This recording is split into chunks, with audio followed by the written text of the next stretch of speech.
오늘 우리가 함께 읽을 말씀은요. 디도서 2장 4절부터 5절까지 말씀입니다. 디도서 2장 4절부터 5절까지 말씀. 우리 두 절 말씀인데요. 한 목소리로 같이 읽도록 하겠습니다. 자, 함께 읽습니다. 그들로 젊은 여자들을 교훈하되 그 남편과 자녀를 사랑하며 신중하며 순전하며 집안일을 하며 선하며 자기 남편에게 복종하게 하라.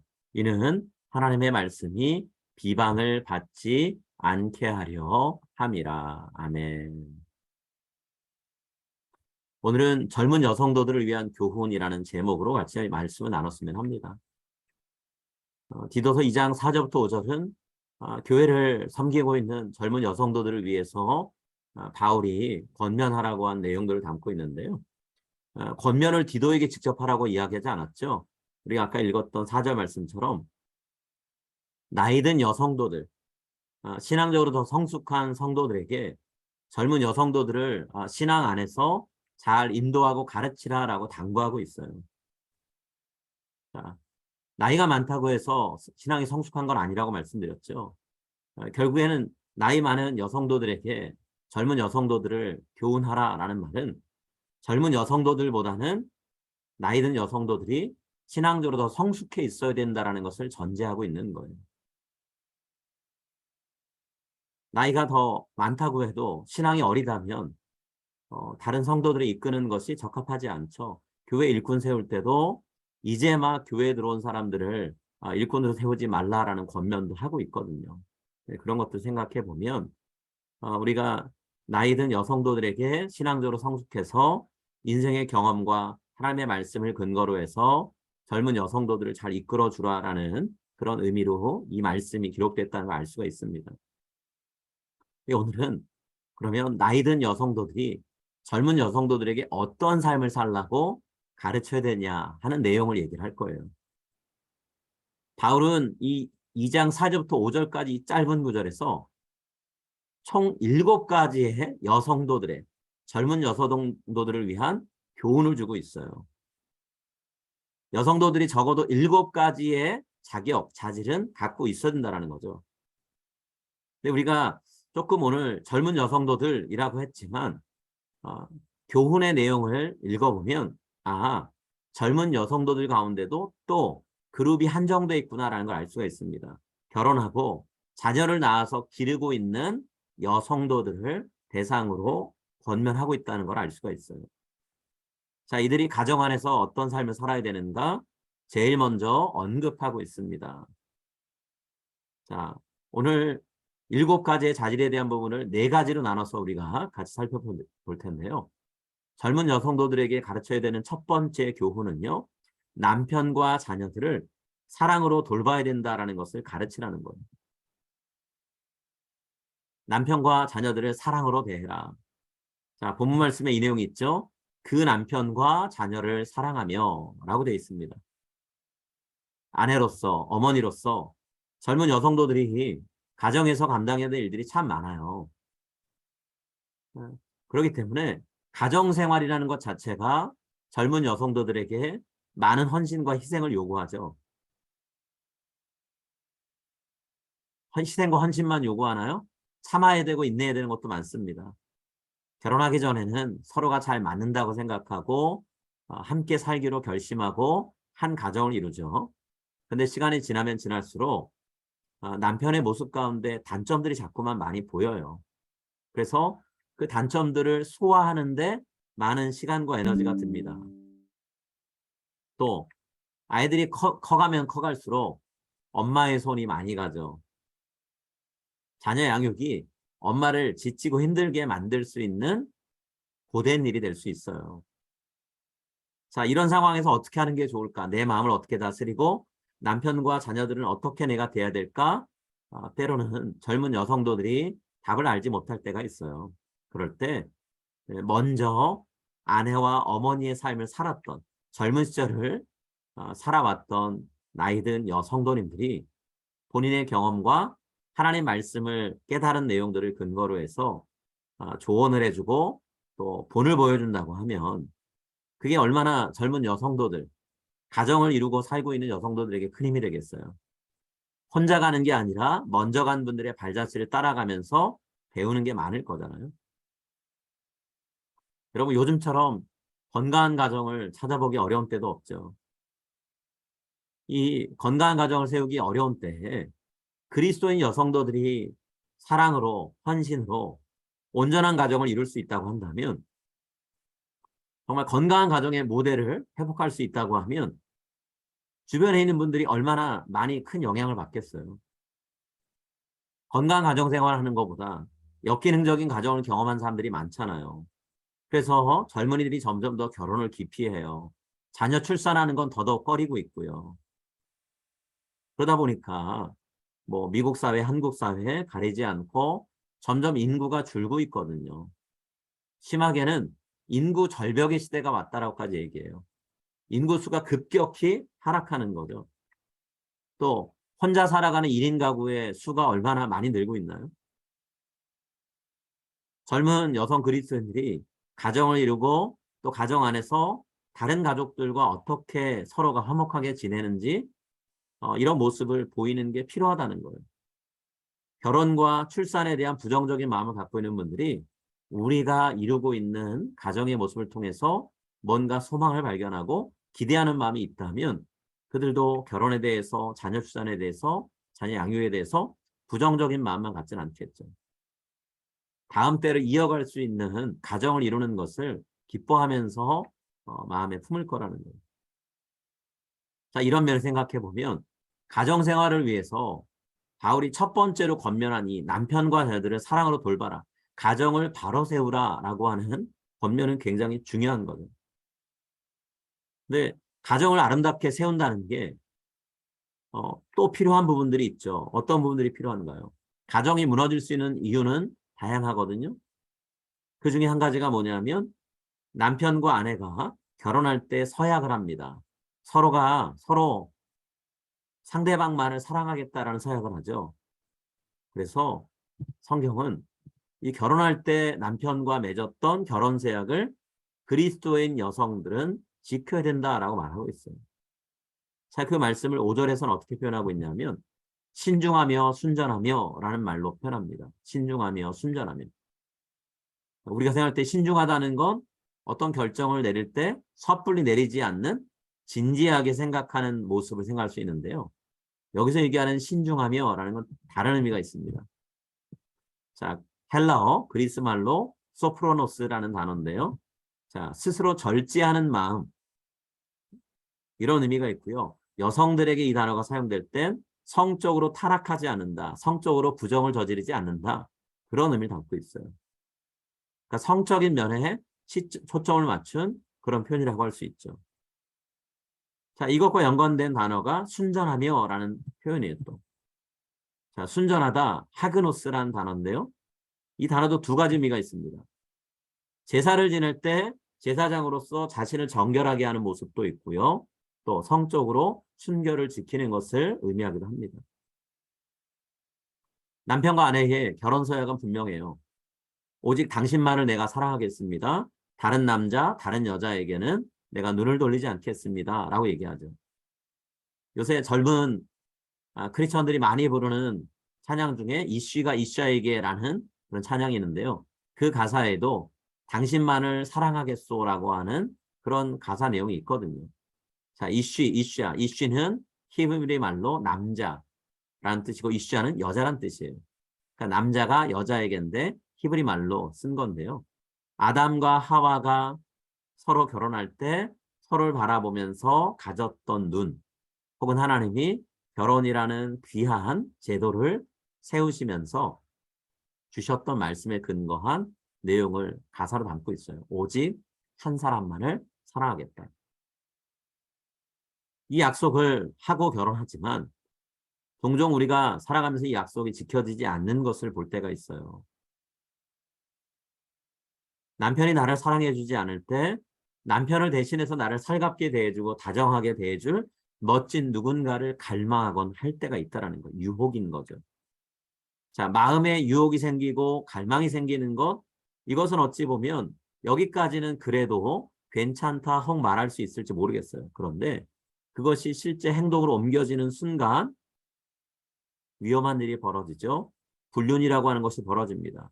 물론 성경은 마음으로 음욕을 품는 것도 이미 가능한 것이다라고 말하고 있어요. 남편이 아닌 다른 누군가를, 아내가 아닌 다른 누군가를 내 마음에 품는다는 것 자체가 우리가 흔들리고 있고 죄의 길로 가고 있다는 뜻이죠. 근데 세상은요, 그런 일에 대해서 문제시하지 않습니다. 이젠 사회적으로 간통죄라는 것 자체가 없어졌잖아요. 더 이상 유지되지 않고 있어요. 그러나 성경은 내 남편과 아내가 아닌 다른 누군가를 마음에 품고 그 사람을 사랑한다. 그 사람과 성적인 결합을 한다. 그건 가정을 파괴하는 아주 무서운 죄라고 엄밀하게 말씀하고 있어요.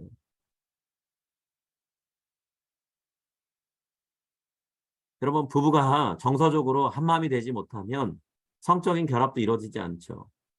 성적으로 무언가 유혹을 받는다는 건 두 사람의 관계에 균열이 있다는 얘기예요. 남편과 아내가 아닌 다른 배우자와 성적인 결합을 했다? 이건 부부 서로 간의 신뢰를 깨트리는 일이죠. 서로 관계가 안 좋았는데 그 관계의 끈을 이어주는 신뢰 관계가 완전히 무너지는 사건이 내 남편, 내 아내가 아닌 다른 사람과 성적인 결합을 하는 거라는 거예요. 그래서 하나님은 남편과 아내에게 배우자가 아닌 다른 사람과 성적인 결합을 맺는 것 허락할 수 없다. 엄격하게 금지하고 계세요. 자, 이 일이 부부간에만 문제를 일으킬까요? 아니요. 자녀가 있다면 자녀들에게는 더더욱 엄청난 결과를 일으킵니다.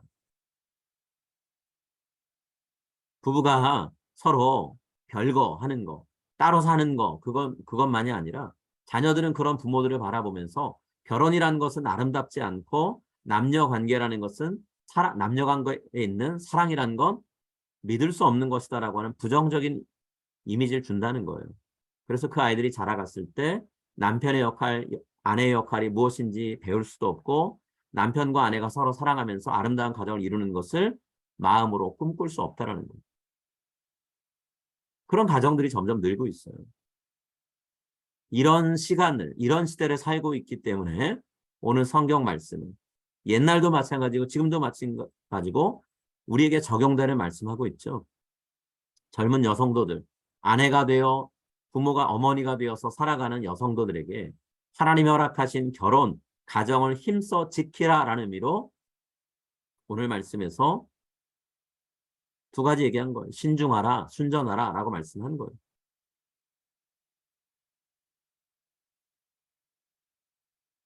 젊은 여성도가 자기 자신의 잘못된 판단, 결정, 선택 때문에 성적인 문제 일으켜서 가정이 무너지게 하는 일 없어야 된다는 거예요. 근데 안타까운 건 그리스도인 가정 안에서도 이런 성적인 불륜 혹은 문제가 생길 일들이 종종 벌어진다라는 거죠. 전 세계적인 추세가 되어버리고 있는 것 같아요. 2018년에 전 세계에서 이혼율이 높은 10개 나라가 어느 나라인가를 조사를 해봤어요. 뭐 유럽 국가가 8개, 2개의 국가가 남미 국가인가 그런데요. 자, 10위.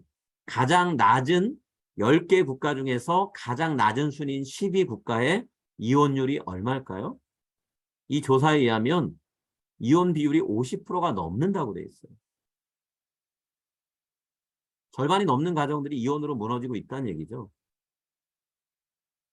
근데 더 생각해 봐야 될 건 한국은 그럼 어떤가? 2017년에 조사해 봤습니다.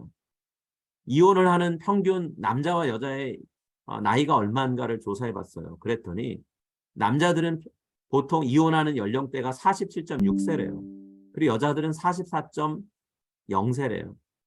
이때가 언젠가요? 자녀들이 초등학교 고학년 혹은 중고등학생일 때예요.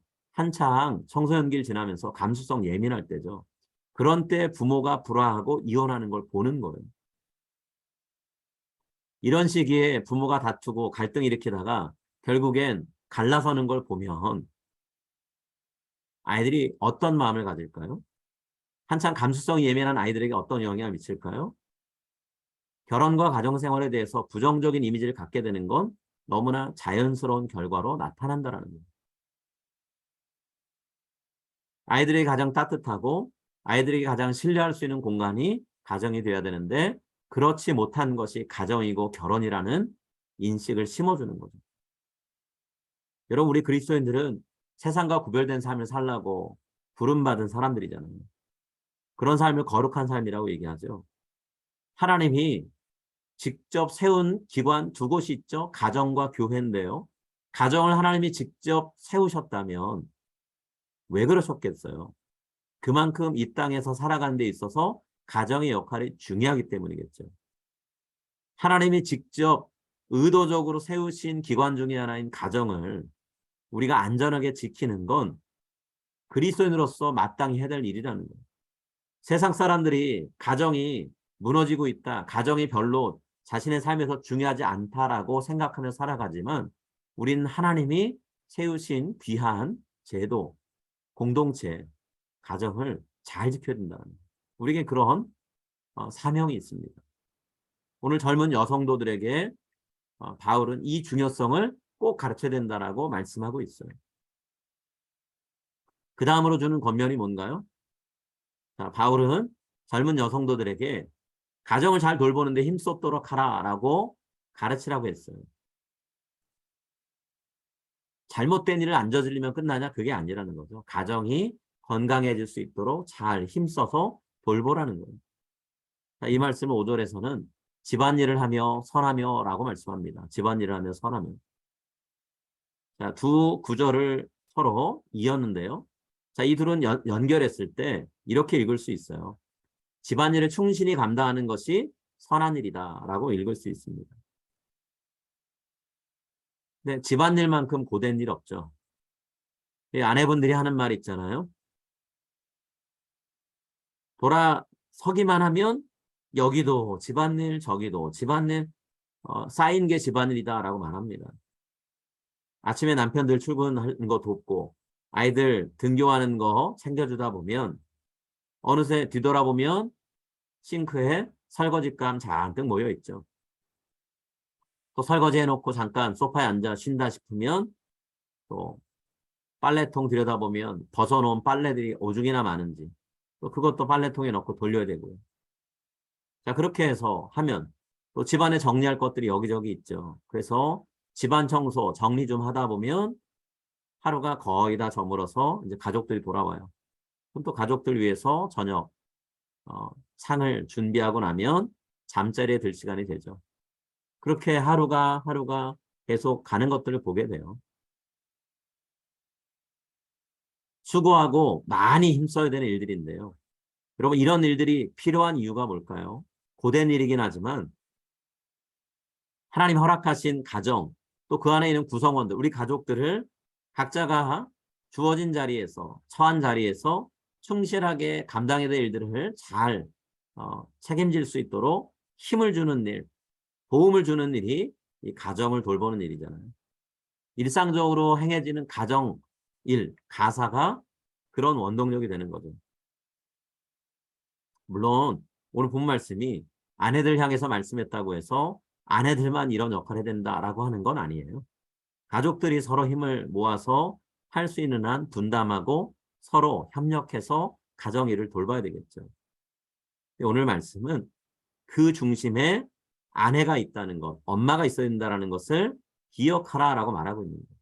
다 하라라는 말이 아니라 중심적인 역할을 아내들이, 여성들이 감당해 주어라라는 거죠. 가정을 돌보는 거, 직장 생활하는 거 비교하면 수입이 들어오는 게 아니잖아요.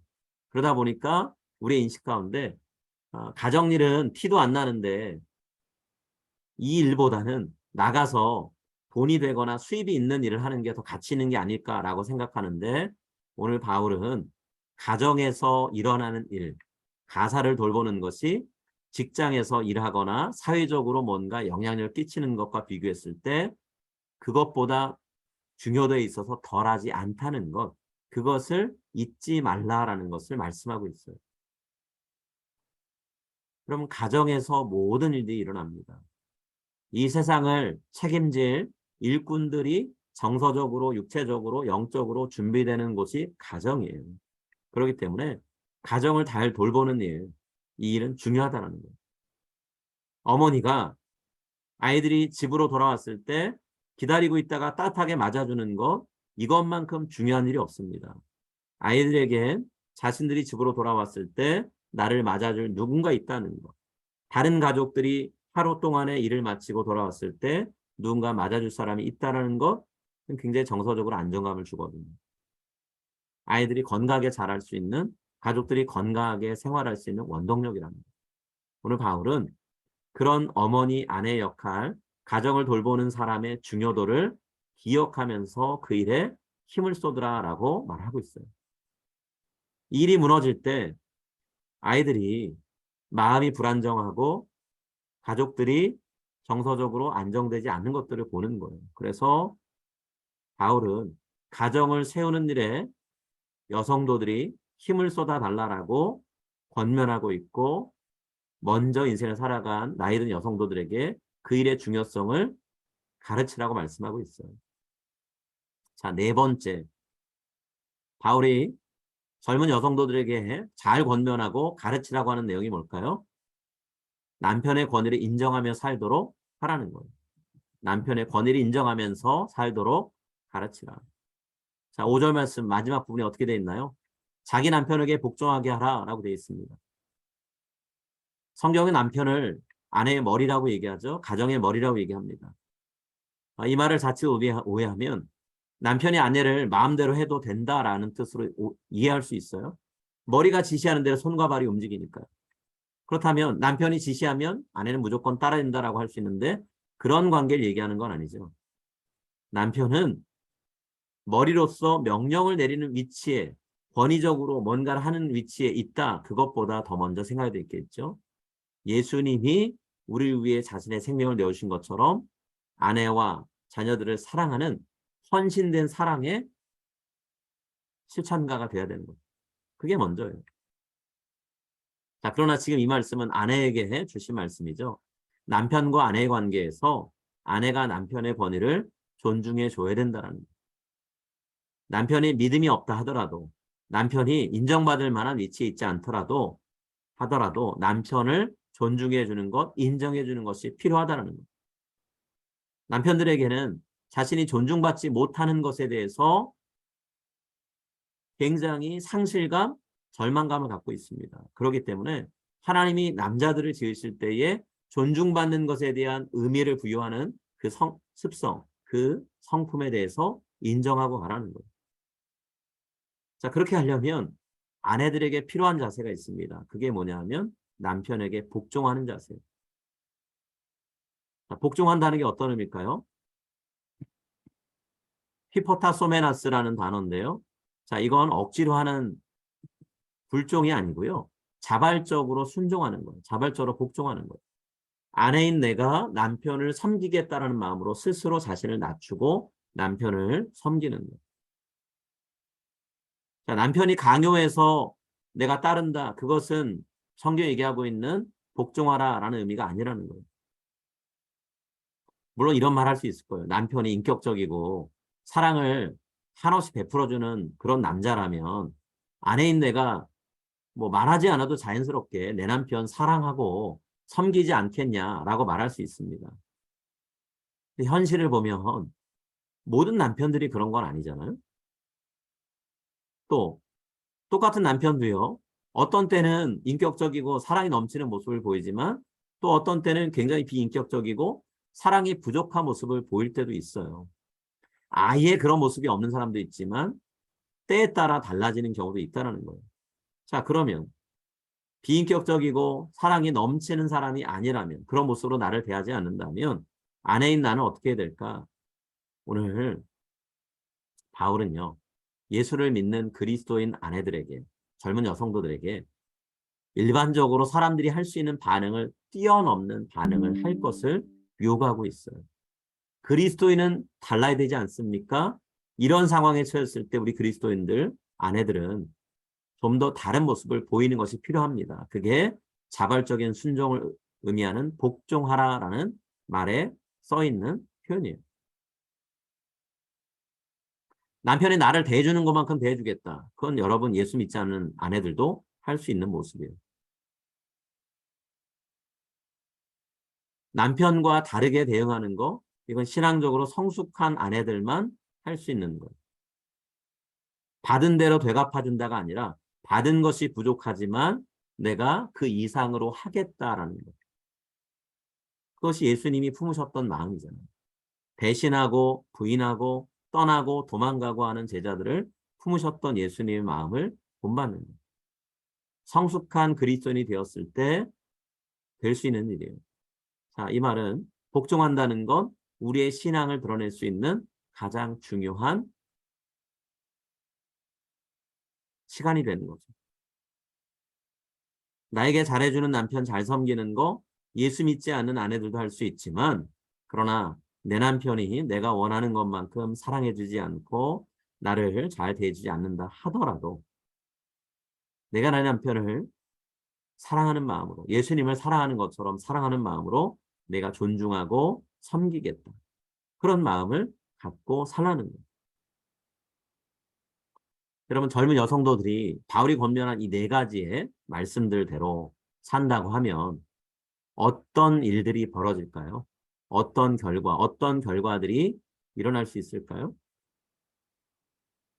하나님 말씀이 힘있게 세상 속으로 전파되는 은혜를 누리게 될 거라는 거예요.